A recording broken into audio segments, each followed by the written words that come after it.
আসসালামু আলাইকুম। আজ সোমবার 19 জানুয়ারি 2026। আমন্ত্রণ ফ্রেন্ডলি মোবাইল প্রভাস বুলেটিনে আপনাদের সাথে আমি শরীফুল ইসলাম। শুরুতে জানাবো শিরোনাম। ওমানের আকাশে পবিত্র শাবানের চাঁদ, রোজা শুরুর অপেক্ষায় ধর্মপ্রাণ মুসল্লিরা। মালয়েশিয়া বাংলাদেশের ভোলে মর্মান্তিক দুর্ঘটনা, প্রাণ গেল 3 প্রবাসীর। থানার পাশে ছদ্মবেশে ঘুরতেন সিরিয়াল কিলার, 7 মাসে করেছেন 6 খুন। বাংলাদেশিদের থেকে ঘুষ নিয়ে বিপদে মালয়েশিয়ান কর্মকর্তা, জালিয়াতির বিচার শুরু। ওমান বিএনপির উদ্যোগে দোয়া মাহফিল ও জিয়াফত, বেগম জিয়ার মাগফিরাত কামনা। দর্শক দেখছিলেন শিরোনাম, এবার পুরো খবর। ওমানের সেরা রেট দিচ্ছে বাংলাদেশি প্রতিষ্ঠান গালফ এক্সচেঞ্জ। প্রিয়জনকে টাকা পাঠাতে আজই আসুন আমাদের যে কোনো ব্রাঞ্চে অথবা কল করুন স্ক্রিনে দেয়া নাম্বারে। গালফ এক্সচেঞ্জ, বাংলাদেশিদের প্রিয় এক্সচেঞ্জ।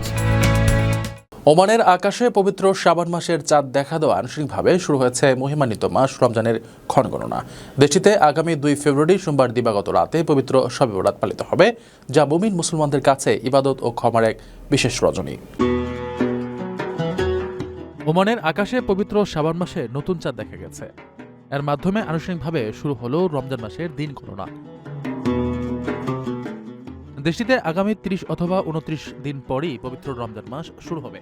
যেহেতু শাবান মাসের 14 তারিখ দিবাগত রাতটি লাইলাতুল বরাত বা শবে বরাত হিসেবে পালিত হয়, তাই ওমানে আগামী 2 ফেব্রুয়ারি সোমবার শাবান মাসের 14 তারিখ পূর্ণ হবে এবং ওই দিন দিবাগত রাতে পবিত্র শবে বরাত পালিত হবে।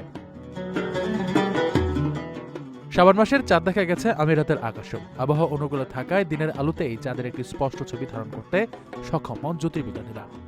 ইন্টারন্যাশনাল অ্যাস্ট্রোনমি সেন্টারের অধীন আল খাতিম অ্যাস্ট্রোনমিক্যাল অবজারভেটরি সোমবার আবুধাবি থেকে 1447 হিজরি শাবান মাসের চাঁদের একটি বিরল ছবি ধারণ করে। সংশ্লিষ্ট তথ্য মতে স্থানীয় সময় সকাল 11টায় ছবিটি তোলা হয়। সে সময় সূর্য ও চাঁদের মধ্যকার কৌণিক দূরত্ব ছিল 6.7 ডিগ্রি। জ্যোতির্বিজ্ঞানীরা জানান, সাধারণত দিনের আলোতে নতুন চাঁদ দেখা কঠিন, কারণ তখন চাঁদের আলো অত্যন্ত ক্ষীণ থাকে এবং সূর্যের খুব কাছাকাছি অবস্থান করে। তবে এদিন আকাশ পরিষ্কার থাকায় চাঁদের উপস্থিতি তুলনামূলক স্পষ্টভাবে ধরা পড়ে। চাঁদ পর্যবেক্ষণে কাজে অংশ নেন অবজারভেটরির বিশেষজ্ঞ দল। তারা উন্নত জ্যোতির্বৈজ্ঞানিক ইমেজিং প্রযুক্তি ব্যবহার করে চাঁদের ছবি সংগ্রহ করেন। প্রবাসীদের জন্য নির্মাণ হচ্ছে দেশের প্রথম স্মার্ট সিটি, যেখানে থাকছে স্কুল, মসজিদ, হাসপাতাল, সুইমিং পুল, হেলিপ্যাড, পাঠাগার, জিম, সুপারমার্কেট, শিশু পার্ক সহ সকল নাগরিক সুবিধা। মাত্র 30 লাখ টাকা বিনিয়োগে মিলছে আকর্ষণীয় ফ্ল্যাট। প্লাটিনাম ইনভেস্টরদের জন্য ঢাকা বিমানবন্দরে ভিআইপি প্রোটোকল সুবিধা। বিস্তারিত জানতে যোগাযোগ করুন স্ক্রিনে দেয়া হোয়াটসঅ্যাপ অথবা ইমো নাম্বারে।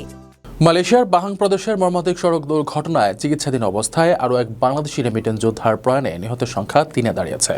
পামবাগানের বিষ বহনকারী লরিটি নিয়ন্ত্রণ হারিয়ে খাদে পড়ার এই ঘটনায় চালকদের আসনে থাকা এক বাংলাদেশির ঝুঁকিপূর্ণ ওভারটেকিং ও অসতর্কতাকেই মূল কারণ হিসেবে চিহ্নিত করেছে স্থানীয় পুলিশ। মালয়েশিয়ার পাহাং প্রদেশে লরি নিয়ন্ত্রণ হারিয়ে খাদে পড়ার ঘটনায় চিকিৎসাধীন অবস্থায় আরও এক বাংলাদেশি শ্রমিকের মৃত্যু হয়েছে। এ নিয়ে মর্মান্তিক ওই দুর্ঘটনায় মোট 3 জন বাংলাদেশি প্রাণ হারালেন। সবশেষ মারা যাওয়া ব্যক্তির নাম মোহাম্মদ আসকার। রোববার বিকেলে সেগামাত হাসপাতালে চিকিৎসাধীন অবস্থায় তিনি মারা যান। এর আগে শনিবার দুর্ঘটনাস্থলে মারা যান মোহাম্মদ কাদের এবং মোহাম্মদ ডালিম। নিহতরা সবাই জোহর রাজ্যের সেগামাত এলাকায় একটি পাম বাগানে শ্রমিকের কাজ করতেন। রুমবিন জেলা পুলিশ প্রধান সুপারিনটেন্ডেন্ট শরীফ মুন্দাই জানান, শনিবার দুপুরের দিকে জালান সেলেঙ্গার র্যাডং সড়কে এই দুর্ঘটনা ঘটে। 4 জন সহকর্মী মিলে মালিকের একটি ডাইহাটসু লরিতে করে পাম বাগানের বিষ বহন করে নিয়ে যাচ্ছিলেন। পথে একটি গাড়িকে ওভারটেক করতে গিয়ে লরিটি নিয়ন্ত্রণ হারিয়ে রাস্তার পাশে উল্টে যায়। লরিটি চালাচ্ছিলেন 45 বছর বয়সী এক বাংলাদেশি। পুলিশ জানিয়েছে, দুর্ঘটনায় চালক অক্ষত আছেন এবং তাকে আটক করা হয়েছে। তদন্তের স্বার্থে রোববার থেকে বুধবার পর্যন্ত তাকে 4 দিনের রিমান্ডে নেওয়া হয়েছে। প্রাথমিক তদন্তে জানা গেছে, চালকের অসতর্কতা এবং ঝুঁকিপূর্ণভাবে ওভারটেক করার কারণেই এই ভয়াবহ দুর্ঘটনাটি ঘটেছে। আপনার স্বপ্নগুলো আকাশ ছুবে প্রবাসীর হেলিকপ্টারের মাধ্যমে। বিয়ে, জন্মদিন অথবা যে কোনো বিশেষ প্রয়োজনে হেলিকপ্টার ভাড়া করতে যোগাযোগ করুন স্ক্রিনে দেয়া নাম্বারে। প্রবাসীর হেলিকপ্টার, নিরাপদ ও সাশ্রয়ী বাহনের বিশ্বস্ত নাম। গ্রেট ও দারুণ সব ডাটা বান্ডেল পেতে আজই ব্যবহার করুন ফ্রেন্ডলি সিম। বাংলাদেশি নাগরিকদের অবৈধভাবে মালয়েশিয়ায় প্রবেশের সুযোগ করে দেওয়ার বিনিময়ে বিপুল পরিমাণ ঘুষ গ্রহণের অভিযোগে বিচার শুরু হয়েছে দেশটির সাবেক অভিবাসন কর্মকর্তা মাস্তুর আজিজের। 1,40,000 রিঙ্গিত জালিয়াতির দায়ে অভিযুক্ত ওই নারীর বিরুদ্ধে আদালতে 4টি পৃথক অভিযোগ আনা হয়েছে। মালয়েশিয়ায় কুয়ালালামপুর আন্তর্জাতিক বিমানবন্দরের সাবেক উপসহকারী অভিবাসন পরিচালক মাস্তুরা আজিজ প্রায় 1,40,000 রিঙ্গিত ঘুষ গ্রহণের অভিযোগে গ্রেফতার হয়েছেন। তার বিরুদ্ধে অভিযোগ, যথাযথ প্রক্রিয়া না মেনে তিনি বাংলাদেশি নাগরিকদের মালয়েশিয়ায় প্রবেশের সুযোগ করে দেওয়ার বিনিময়ে এই অর্থ গ্রহণ করেছিলেন। সোমবার দেশটির দায়রা আদালতে তার বিরুদ্ধে 4টি পৃথক অভিযোগ আনা হলে তিনি নিজেকে নির্দোষ দাবি করেন। আদালতে পেশ করা তথ্য অনুযায়ী মাস্তুরা আজিজ 2025 সালের মে মাসে বিভিন্ন দফায় এ অর্থ গ্রহণ করেন।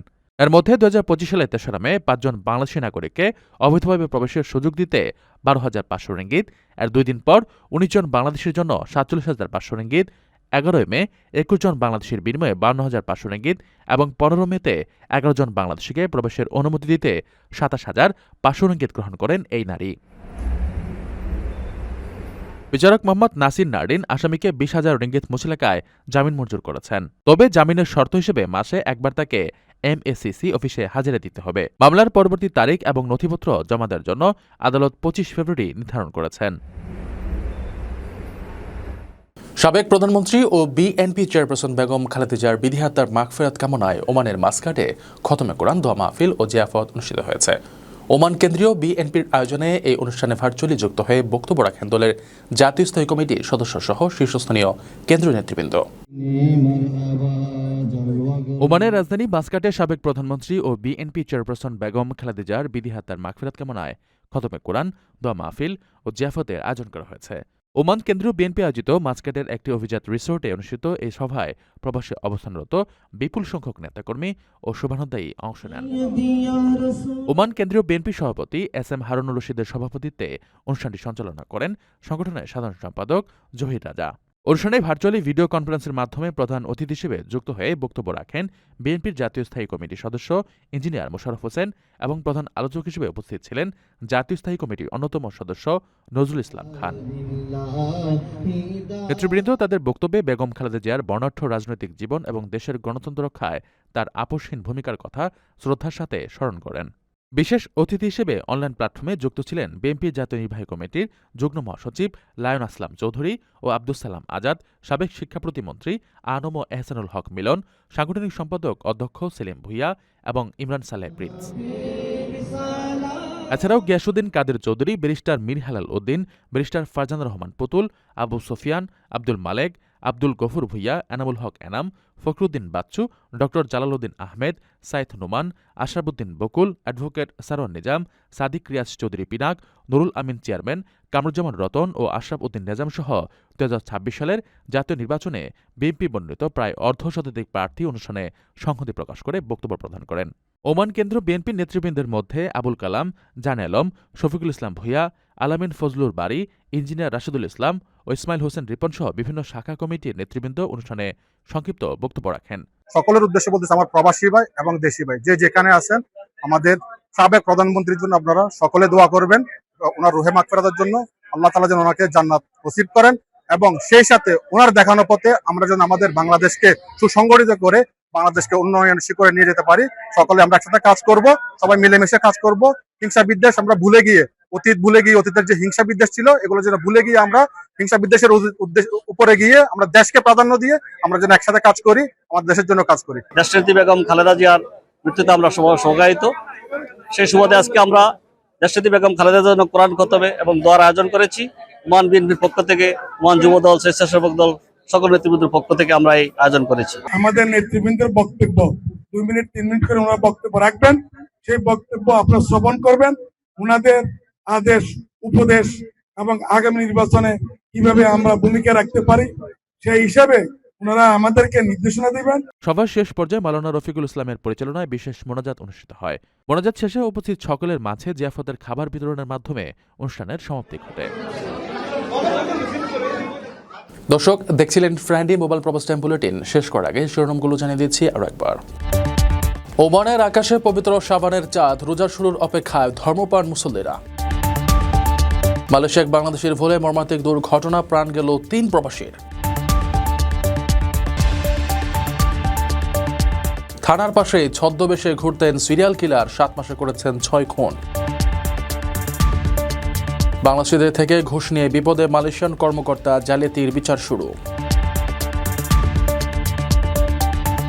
ওমান বিএনপির উদ্যোগে দোয়া মাহফিল ও জিয়াফত, বেগম জিয়ার মাগফিরাত কামনা। এই ছিল ফ্রেন্ডলি মোবাইল প্রবাস টাইম বুলেটিনের আজকের আয়োজনে। প্রবাসের সর্বশেষ নম্বর পেতে ভিজিট করুন probastimes.net, সাবস্ক্রাইব করুন আমাদের ইউটিউব চ্যানেল এবং চোখ রাখুন ফেসবুক পেজে। পরবর্তী বুলেটিন দেখার আমন্ত্রণ জানিয়ে আজকের মতো বিদায় নিচ্ছি আমি শরীফুল ইসলাম।